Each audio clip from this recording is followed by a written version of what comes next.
Hello, and welcome to Transformation Tuesday. This is where I share thoughts and insights with you about how to walk in and enjoy the abundant life.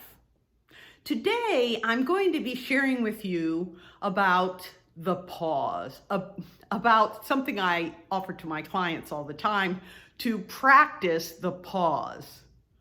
Now, let me explain what that means, and then I will give you an illustration from my own life about how to apply it.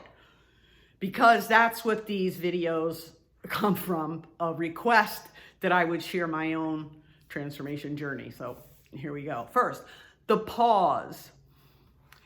This is, pause means stop activity, right? And the situation, the place to use it, to practice the pause, to just stop and step back, is when we feel all jumbled up on the inside, when things are going so fast around us, or they're so difficult for us to understand that the brain just isn't able to process it quickly enough, and it makes no sense to say or do something without thinking. And that's when we need to practice the pause, to step back, ponder, consider, before we come back in and say or do what we actually decide to do with our sensible mind.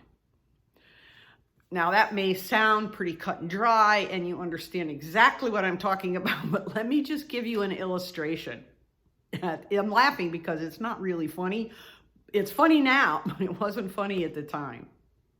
Now, you might think that I'm talking mostly about situations where you get really angry, and those are good times to be able to step back and practice the pause, just like hitting pause on a video and leaving it that way until you're able to consider what's going on, how it's impacting you, and the best way for you to respond into the situation. That could be a few minutes. It could be a few days or hours or days, or it could be longer than that. It's all right. You can practice the pause for as long as you need to. But look, it's not always when we're upset and angry. It can even be a flood of positive emotion. It could be excitement that would just thrill you and you're ready to act.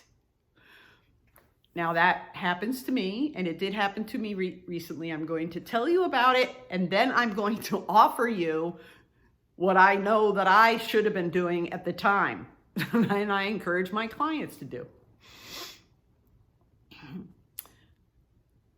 I got the idea, and actually it was in conversation. I was batting around some ideas, brainstorming with someone else who's really an expert. And we came up with an idea that was absolutely thrilling to me. And I said, oh, yes, I can do that. Oh, that's such a great idea. I can do this, and I can do this, and I can do this. And I just knew I needed to get on it right away, because if I pondered it too long, I might just find reasons not to do it, just to procrastinate. I'll have to do this, I'll have to do that, and it'll get put off and it won't get done. So I said, yeah, oh yes, I can do that. And I can arrange this and I can arrange that. Not really putting two and two together properly. Again, because my brain wasn't working. It wasn't negative things that had me angry and upset, hurt maybe, afraid. It wasn't that at all. It was all these positive emotions that were in there driving me forward.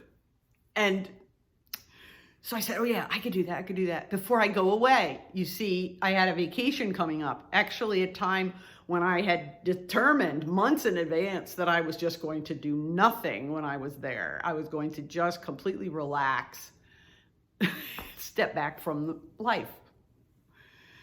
Well, I said goodbye to the person I was brainstorming with, and I started putting two and two together. Okay, I'll have to figure out this. I'll have to lay that out. I'll have to make sure this is taken care of. I'll schedule all that while I'm gone, and so on. Well, I was thrilled. I jumped, you may have seen it, I jumped right online and I said, oh, there's this big thing coming and I'm going to do this thing. Then I stopped and started planning out what I was going to do with this same excitement. And then slowly I started to realize, I'm not sure I have time to get all that done before I go away. And yes, I can maybe get it done and I can schedule things, but I know I'm not going to trust the scheduling. I'm going to have to go in. So each day when I'm supposed to be doing nothing, I'm going to be thinking about the internet. And I better go check that to make sure that went up at 11 o'clock. And there's another thing coming up at 3 o'clock. And if they don't go up, I'm going to have to grab the original thing and post it. And I'm going to have to on and on and on. Well, I realized I'd made this big announcement, yes, online, that I wasn't going to be able to fulfill. It wasn't good. It really was not good. What am I ever going to do? I mean, my decision, could I have done it? Sure. It would have meant giving up something I planned on for months. That was time that I needed away to restore myself. I was actually going on retreat. And I just knew what I needed to do. I had to stop. I had to go online and make my admission, not confession, because I didn't do anything that was sinful or horrible to anyone. I had to make an admission. I went too fast and so on. That's when, so it's either way. It could be really, really positive. We jump into all the excited energy and then realize, uh-oh, this may not work quite the way I thought. Or it could be the other, where it's really upsetting. We're ready to let the anger go, and we don't want to do that either. We really want to be in our right mind when we make decisions. And it's all right to practice the pause. So now you know why I'm laughing, because it's something I encourage my clients to do all the time. By the way, I'm Sandra Allen Lovelace. I am a certified advanced Christian life coach, and I'm trauma informed as well. And yes, I have clients that I encourage forward with this exact thing, practice the pause. Well, there was the education for me. It's not that I don't and haven't ever, whatever, but I'd always thought about it in the negative sense. No, so here's a little alert for you. Keep it in mind in a positive sense as well. On this transformation journey, that's the thing that's really important for us to be aware of what's going on the inside. And really, when we think about taking care of other people, we usually forget about ourselves. But the reality is that taking care of ourselves and making sure that I'm not spouting off or running ahead of God's plan or whatever, I'm actually caring for other people as well. When I'm in my right mind, I'm interacting with everybody else in a much healthier way too. So there you have it. Practice the pause. You now know what it is. Oh, I wanted to give you a little hint before I go. And that is, one of the ways that helps me to do that is a thing that I call a calming card. And on this card, I've written those things that help me when I know I need to stop because of all that's going on the inside. I stop and then I take these steps that I know that for me, they're exactly what will calm my body down and help get me back into the right space to make a proper decision. So there you have it. Look, if you want to go further, you want to know more, yes, there's more things on Facebook, Sandra Allen Lovelace, at YouTube, Sandra Allen Lovelace. But you can also reach out to me for a clarity call, which is complimentary. That means free.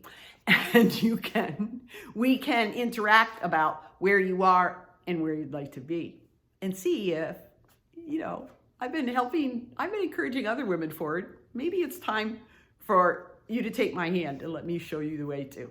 Sandra Allen Lovelace at gmail.com. Bye-bye.